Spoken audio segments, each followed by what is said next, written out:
On this edition of Hidden History, we're going to shed some light on this original streetlight from M46. So this is one of the very first electric street lamps along Saginaw Street, or M46, that ran through Hemlock's business district. It might be the only one of its kind, in fact.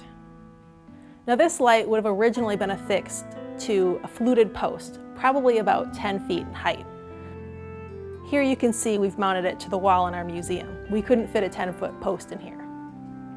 Now this streetlight was always electric. We don't believe it was ever a gas fixture. Electricity was already out here by the early 20s when these lights would have been installed on Main Street.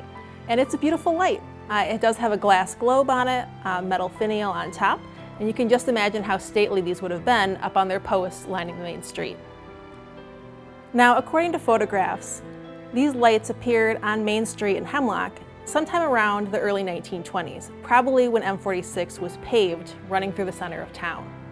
With the addition of increased traffic along the now paved M46 corridor, and modern hotels like the National Brewery Hotel, which were installed in 1913 here in Hemlock, pedestrian traffic increased, and with automobile traffic also increasing, streetlights were necessary for safety.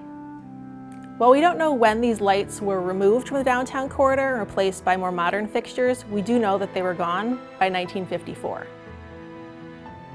This streetlight is possibly the only remaining Hemlock streetlight in existence. We received it as a donation.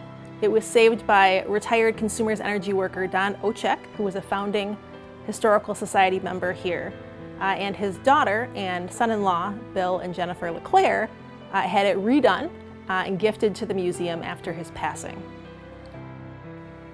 If you think you have a unique item that might belong in a historical museum, make sure you check in with your local museum. This streetlight might be the only one in existence, and it was saved out of a farmer's barn. So visit your local historical museum today. Thanks for watching. If you enjoyed this video, please like, share, and subscribe. And make sure to click that bell icon to stay notified when we upload new content. Videos like this are only possible because of viewers like you. To help support this channel, click on the link in the description below. We'll see you next time.